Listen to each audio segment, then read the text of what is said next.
The name's Ince, Sam Ince, and this is the 10 best 007 games of all time. 007 Quantum of Solace is far from the best when talking about 007 films. However, the game itself managed to have quite a few surprises. This first-person shooter may be a little light on the gadgets and the spycraft that Bond is typically known for, but the action set pieces really carry the experience. Sneaking through hostile areas and performing countless stealth takedowns is fun, and it's always satisfying getting a perfect headshot with your silenced P99. The gunplay feels really responsive, though it's more in line with a military shooter than a Bond game, if I'm being completely honest. For the time period though, this style of crouch behind cover, pop up and shoot was very common, and in Quantum of Solace's case, it did a pretty good job. Though I will say, I would have loved to be able to choose stealth a bit more often, rather than getting pushed into firefights as frequently as Quantum chooses to do. Narratively, the game not only takes you through sections of both Casino Royale and Quantum of Solace, but because the dev team were given access to early versions of Quantum's script, there was also scenes that ended up being cut from the film that are present in the game. This alone was pretty awesome, because it gave more excitement to a film that was honestly rather lacking, and the addition of the Casino Royale missions did help to make the game feel that much more worthwhile. The reason Quantum of Solace didn't get ranked higher on the list is that it does lack a lot of the typical Bond qualities. For one, the suave spy is mostly silent in this experience when dealing with his foes, basically boiling down to just action-heavy dialogue like, "We can't let them escape," and "We need to get out of here." We have the girl downstairs. She says to tell you she's sorry, but this isn't her fight. It's not. Let her go. She's not our concern. For a spy that spends most of his time antagonizing his villains with witty insults, it was kind of disappointing that there was so little of that in this experience. Also, when I play a 007 game, I want gadgets. Lots of gadgets. You finished? Yes. Good. A typical leather belt. Q, I'm familiar with that device. Not one with a 75-foot rappelling cord built into the buckle. And the fact that Bond's greatest tool is a smartphone just doesn't cut it. When you play a Bond game, you're not wanting grounded reality. You want lighters that turn into cameras, sleeper darts, laser watches, and exploding pens. Sorry about this, Fred. 1, 2, 3. So not having them just loses a bit of the Bond charm. Admittedly, this has been my criticisms of the Daniel Craig era of 007 films as a whole, but I digress. Are you going to complain the whole way? Okay, go with me on this one. 007 Racing, despite its significant flaws, is an awesome game. It may not be a traditional Bond experience with all the espionage, stealth slaps, and silenced PPK, but its focus on his array of high-speed cars and their chaotic gadgets leads to some epic moments. Do please try and return some of this equipment in pristine order. I mean, there is no other game on this list that gives you Bond's full arsenal of vehicles to race around the streets. Sure, this game essentially blends together elements of Twisted Metal and Crazy Taxi, with most levels consisting of firing missiles and machine guns from your favorite Aston Martin, BMW or Lotus, or racing through various locations on a tight time limit, but the gameplay loop is entertaining to say the least. Admittedly, the game is very dated. Releasing back in 2000 on the PS1, it reminded me just how far driving mechanics have come, but it still holds up. The gameplay is a little wonky by today's standards, and the odd rocket may fly off in a random direction, but it's still a brilliant addition for its time. The gadgets are also great fun, even if half of them are essentially just missile variations. The main drawcard here is easily the multiplayer. Choosing your favorite Bond car and battling out with your friends seems to have been the dev's main goal with this experience. After all, the main campaign at most is 3 hours long, so having some good old multiplayer fun is a great way to get more out of this experience. It's a great bonding experience. Eh? Eh? Do you destroy every vehicle you get into? Standard operating procedure. Boys with toys. Hey, thanks for finding this channel. I'm building this from scratch as a one-man team with a single goal, dropping high-quality lists for you every single week. By subscribing now, you aren't just a number, you're an early supporter helping me hit that weekly schedule faster. So thanks for being here. This definitely won't be the last time I mention Goldeneye, but for this entry, I'm talking about the 2010 reloaded version. That is for the Xbox 360, PS3, and Wii. Whilst this is a reimagining of the 1997 FPS on the 64, it does take significant creative liberties with its approach. If you played the N64 release, there will be plenty of aspects and moments that you will recognize. However, you can't rely on your memory to get through this one. Each level's mission structure is almost entirely different to the original. Reloaded used the original as a very loose guide, but constantly goes in its own direction. I don't think you have the facilities for that, big man. In many aspects, it does so in a positive way. The combat is engaging with a mix of cover and run and gun shooting. Quickly popping guards in the head with your silenced P99 is always a treat as you try not so stealthily to make your way through various secure facilities. There isn't a large variety of weapons to use, but each one feels great. The main issue is you can't really go stealth for too long before somehow accidentally alerting an enemy, even if they're nowhere in the vicinity, and the result is always a massive shootout. There's nothing we can do. Computer says no. This version of Goldeneye felt more like an 80s action flick rather than a spy shooter, which is pretty typical of Daniel Craig's era of Bond, but seems a little strange for a retelling of Goldeneye. On that point, I'm not the biggest fan of the way this era used Daniel Craig's likeness with entries that were focusing on previous Bond stories, especially with his no-nonsense approach to 007. The charming spy is more of a brute in Reloaded, exchanging Bond's signature judo chop for more brawler-style takedowns. Mechanically, this works quite well, but loses some of the charisma that the infamous gentleman spy possessed in earlier Bond outings. Still, it's funny to see some of the classics make a return, like Bond descending on an unexpected enemy in a bathroom. That still makes me laugh to this day. Beg your pardon? Forgot to knock. From Russia with Love is easily one of the best 007 films of all time, so it is only fitting that it would get a brilliant game to go with it. The game released in 2005, a whopping 42 years after the film's release, and it's a great way to revisit Sean Connery's excellent spy adventure. Well, he's certainly left with his tails between his legs. And it opts for third-person action over the FPS focus that Bond had at the time. You'll be completing various parts of Bond's journey through the film, whilst judo flipping, chopping, and shooting your way through waves of enemies. Admittedly, it is the game's story that carries you through this experience, as the gameplay is very simplistic. Whilst the gunplay is good, there really isn't much in the way of hand-to-hand combat aside from triggering a button prompt that does a takedown with the previously mentioned judo flip. There are a few gadgets here at your disposal as well, though most of the time they are contextual-based prompts rather than free to use at your own discretion, which can honestly be said about most of the non-shooting elements of the game. One really cool addition was actually letting you play through the maze section as the Russian with the Bond mask on, because, you know, it's training for Red Grant, so it could have just easily been a quick cutscene, as Bond was not actually involved. But instead, it's a fully playable level, watching whilst Red stalks you until he eventually takes you down. I also absolutely love that if you're running along and decide to just stop moving suddenly, Bond will strike that iconic Sean Connery pose. It's just so good. One thing you will have to overlook in this game is the inconsistent sound of Bond's voice. But I've never even heard of a Tatiana Romanova. At times, it's true to the original, whilst at other moments, it sounds like a poor impression that even I could beat. The name's Bond. Connery Bond. You were wrong, you Montebank. Vehicles play a key part of this entry as well, and they're honestly brilliantly done. Driving the DB5 is always a cool experience, especially with the tire shredding gadget that basically flips enemy vehicles into explosions. This may not be the most polished game on the list, but the fact that you get to play as Sean Connery's version of the British spy is honestly just so cool, and the game does well to pay tribute to his time as 007. Also, did you know a book once fell on Sean Connery's head? He said, "It's unfortunate, but I have no one to blame but myself." You just don't get it, do you? Up next, 007 Agent Under Fire constantly seems to get overlooked, mainly because of its successor, Nightfire, and I'll get to that one. Don't you worry your little golden gun. But Agent Under Fire is a very charming game itself. Yes, it is one of the clunkier FPS entries on this list, but come on, it released to consoles in 2001, and we know what these types of games were like at the time.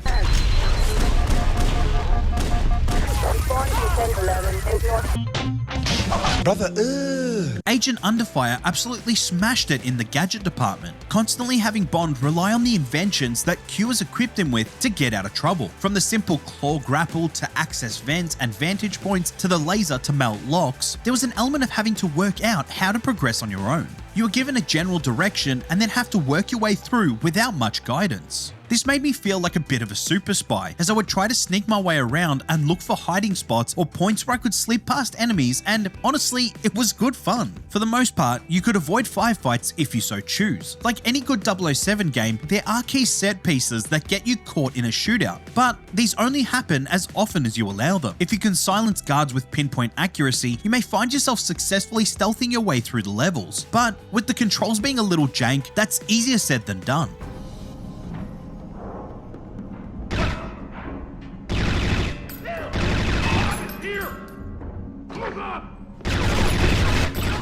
Also, there are a couple of vehicle segments this time round, and boy are they good. Having to use all the weapons and gadgets in your arsenal to slow down bioterrorists or escape from them yourself, these sections were a particular highlight for me. It is strange though that this entry didn't have Pierce Brosnan's likeness, especially considering that all of EA's other 007 games releasing between the 90s and early 2000s did have it. It also didn't help that the physical box art had a silhouetted Bond on the front cover, looking enough like Brosnan's iteration to fool us into thinking that his version of the Gentleman Spy would be at the forefront. However, Andrew Bicknell pulled off a decent 007, even if the character looked like a mix of Timothy Dalton and Sterling Archer. I've recovered the chip.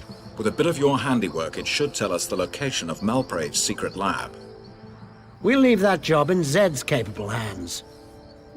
Very capable indeed. 007 Bloodstone is the best Bond game that features Daniel Craig's likeness. This third-person action adventure does follow the gritty bruiser style of his Bond, but with a completely original story. Chasing down leads and encountering many twists and turns, I was honestly surprised at the direction of certain moments, and I mean that in the best possible way. Though I have stated previously that Daniel Craig's version of Bond is far from my favourite, there is no denying how well made this cover shooter really is. The explosive set pieces that have you running across rooftops, underground tunnels and through casinos are very engaging, giving you that feeling of Bond's do-or-die nature. The mechanic that shines in this entry is the Bond focus, refilled by melee takedowns. When activated, 007 automatically aims for a headshot with whatever weapon you are using, making for a quick way to dispatch enemies in a tight spot. It's intuitive, and I relied on it to get me out of many tense moments. I almost died. It's a shame that you can only hold a max of 3 charges at a time, because there were definitely moments where I could have used a couple extra charges in a firefight. Whilst I have criticized the other Daniel Craig Bond games for being more military FPS than spy adventures, the same cannot be said about Bloodstone. There are still plenty of shootouts and action set pieces, but you actually get to do more Bond stuff. Sneaking into various bases, uncovering and scanning confidential information, and most importantly, racing around in Bond's Aston Martin. These vehicle sections are absolutely hype. The car chases were intense as you swerved traffic and took corners like a drift racer whilst hunting down your target. Sure, I was a little vexed by the lack of smoke screens and missiles being shot out from 007's infamous ride, but honestly, these moments were still action-packed regardless. Bloodstone seemed to have flown under the radar, partially because of the release of GoldenEye 007 Reloaded that same year, which was such a shame, because this is arguably the better story, even if it didn't have the nostalgia backing that GoldenEye did. I honestly recommend giving this one a go because it still holds up today, though if you're playing with a controller on PC, you may have to put up with keyboard prompts regardless. For some reason, they added controller support but used the key bindings in the controller hints.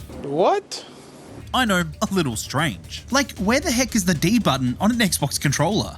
When I looked up some workarounds online, I found a post on Reddit saying to edit the key binding so at least it kinda matches the controller, but I'm too lazy for that. I can smell the failure! Everything or Nothing is 007's first third-person adventure on the PS2, and honestly, it's absolutely fantastic. You play as Brosnan's version of the British spy, going through another smashing original story that is set after the events of Die Another Day. This time, 007 must stop a rogue ex-KGB agent, Nikolai Diavolo, from using stolen nanotech to dominate the world. It's about as typical a Bond story as you can get, and it was perfect. Perfect. There was a surprisingly high-profile cast for this entry as well. We have Pierce Brosnan reprising his role as James Bond, John Cleese as Q, and Judi Dench as M. But the real unexpected ones were Heidi Klum as Katya Nadanova, and even Willem Dafoe playing the main villain, Nikolai Diavolo. His inclusion in particular was hilariously brilliant, especially because it literally just sounds like Willem Dafoe with a half-baked Russian accent. At last we meet face to face, Mr. Bond. I've been looking forward to this ever since you killed Max Soren. This leaned into the campier style of 007 and I absolutely loved it. Have you met my new assistant, Miss Nagai? I don't believe I've had the pleasure. And you won't if I have any say in the matter. Gameplay-wise, Everything or Nothing gives you access to a bunch of Bond's best weapons, gadgets, and vehicles. Admittedly, some are much more useful than others. You'll find yourself grappling up and down walls quite regularly, whilst you may only use the spider bot a handful of times. But they, and all of 007's other toys, are fun to use. The gunplay was well thought out, using a lock-on style mechanic whilst giving you freedom to aim your shots more precisely if you so choose, which means you can either use up more of a clip whilst ducking behind cover or try being more precise but risk being hit in the process. This is very much a cover shooter, so being able to snap to enemies quickly from behind cover worked really well. The melee combat is also surprisingly deep, with light and heavy attacks, throws, and counters. For its time, it had the best hand-to-hand combat of any 007 game. Whilst it primarily focused on large action spectacles, there were still plenty of moments for Bond's spycraft to shine. There are missions that emphasize stealth, which help to break up the more action-heavy moments, and even a rally racing section. Vehicular combat is also a high point in this entry. Bond's various cars and bikes are on full display as you use their gadgets to fight through enemies, chase down trains, or escape out of a tight spot. You even get access to driving a tank. Come on, that's awesome. Hey, that's pretty good. The game rewards you for your initiative as well. If you take down enemies in unique ways, using your environment to your advantage, or drive through unknown shortcuts that lead to big jumps, you get a 007 badge for completing a Bond moment. It's a nice little way of the game telling you, yeah, that's the way 007 would do it. Oh my. We've learned a few new tricks, haven't we? Could you be a dear and get me a drink, please? And it's great fun completing each mission with style. No. No more foreplay. In at number 3, it's none other than Goldeneye 007 for the N64. This was the game that put the 007 series into the video game limelight, and it did it with style. It forever changed how we looked at not only the Bond franchise, but the FPS genre as a whole, pioneering 4-player local co-op and coining the term slappers only. Sitting down in your living room with friends and having intense shootouts was an absolute blast. That is, until someone picked Oddjob. Oddjob owns you. Who else banned Oddjob from their gaming nights? But it's not just the multiplayer that made Goldeneye stand out. There were 20 single-player missions to explore as Pierce Brosnan's version of 007, and each one had some decent variety. What set Goldeneye apart was the open-ended nature of each mission. You could choose how you wanted to tackle them and which order to complete the objectives. I remember as a kid getting a little confused as to why I'd failed a mission even though I'd gotten to the end of the level, only to realize that because I hadn't explored enough, I didn't complete one of the objectives. But the fact that the game doesn't hold your hand at all and allows you to pass by an objective if you weren't paying attention was actually pretty intriguing. If you wanted to complete the mission, you had to find out what to do, just like the real James Bond. I know what you're doing. Really? What's that, dear? You are just trying to show off the size of your Engine?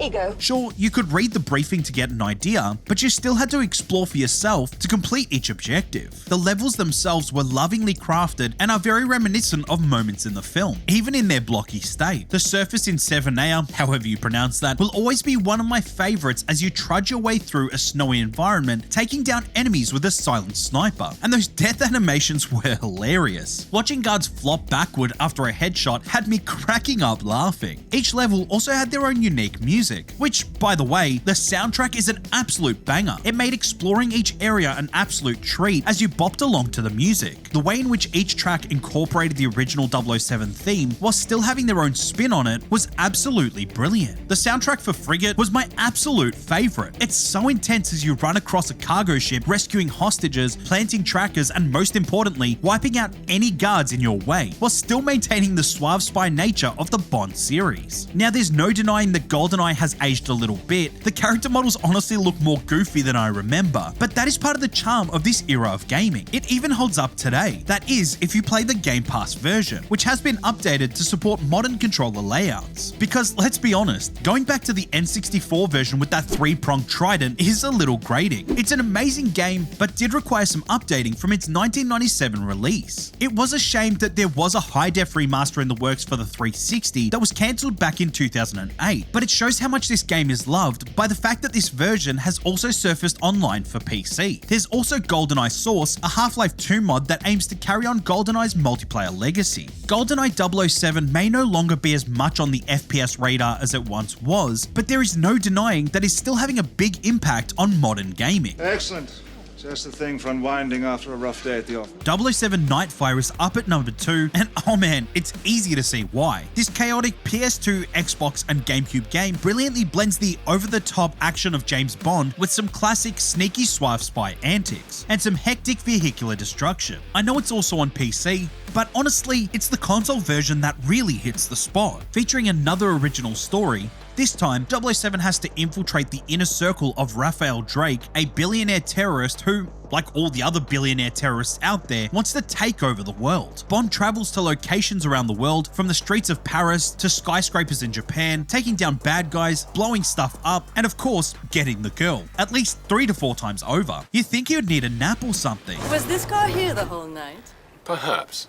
But you looked like you needed the rest. I don't recall getting much rest at all, James. The variety in the gameplay is what really makes Nightfire stand out. From the vehicular combat sections, who can forget sliding across the ice, exploding snowmobiles and choppers, to the stealth infiltration missions, punching guards to sleep so you can get intel on Drake. Each level is unique, helping keep things fresh for the entirety of your playthrough. And going to space, that was a nice touch. The villain, Raphael Drake, bears a striking resemblance to Moonraker's Hugo Drax. Take a giant step for mankind. And after finding out that Moonraker was a heavy inspiration for the plot, it makes a lot of sense. The gunplay builds on Agent Underfire, but is a lot tighter. This meant that stealth sections could actually be tackled stealthily. Whilst in EA's first PS2 entry, loud shootouts were almost assured if you tried to silently take out an enemy rather than just slip past them, with Nightfire's improved precision aiming, you can get the drop on your foes with your silenced PP7. And no one has to know. Okay. But even the intense shootouts feel that bit more engaging here, with that bit of aim assist helping create a smoother experience overall. I mentioned the vehicles, and it's worth talking about just how well the Aston Martin was used here. There are so many typical Bond moments that come from the driving sections, like using the Q-wedge. No, that's not just pulling up Drake's underwear till he passes out from the pain, but rather propping the Aston Martin up on 2 wheels to get through tight spaces, and Bond's car turning into a full-on submarine, a throwback to 1977's A Spy Who Loved Me. Right. Now pay attention, 007. I want you to take great care of this equipment. There are 1 or 2 rather special accessories. Q, have I ever let you down? Frequently. If this isn't over-the-top Bond antics, I don't know what is. If you haven't played Nightfire, but can find a way to give it a go, it's definitely worth it, even if it's just for the cheesy one-liners and humorous enemies. It's very much of its time, and nothing shows that more than this cutscene from Mayhew's estate. You saved my life. How will I repay you? If I live through this, I'll need a large sake and one hell of a massage. However, Nightfire still holds up as one of 007's best. That is bloody lovely. Before we get to number 1, here are a few honourable mentions. Tomorrow Never Dies is the first third-person 007 game, and it was quite ambitious. It's a charming adventure that's very much of its time, fun and entertaining, but the clunky tank controls prevent it from being as groundbreaking as it could be. It may not be an entry that is at the top of the list to revisit, but deserves some recognition for being an inspiration to where future third-person 00 games would go. Whilst not as widely praised as GoldenEye 007, The World Is Not Enough is another great FPS adventure for Pierce Brosnan's Bond. The game has 2 distinct mainline versions for PS1 and N64, and both capture the essence of 007 and build on GoldenEye's foundations. It's an enjoyable experience with plenty of unique levels, but it just feels a little dated by today's standards. GoldenEye Rogue Agent is the most different spin on the Bond series. Featuring 007 only in the opening mission, you play as a disgraced 00 agent that turns to the darker side of secret intelligence. This fun FPS experience focuses on explosive action set pieces with dual wielding at the forefront, and whilst it may not be able to match many of the other entries on this list, its unique take is definitely worth checking out. Not bad, not bad. And finally, at number 1 is 007 First Light. Come on, of course it is. First Light features a Bond that is yet to earn his number, being recruited into MI6 as part of the rebooted 00 program. He is a spy in training with a smooth-talking, cocky nature that gets him into a lot of trouble. James is constantly arguing with his superiors, getting into fights, but also, and most importantly, completing missions in the most over-the-top way possible. Yeah, boy. Explosives? Always. Gunfights? Unavoidable. Snarky remarks? Obviously. Well, it's only cold-blooded murder.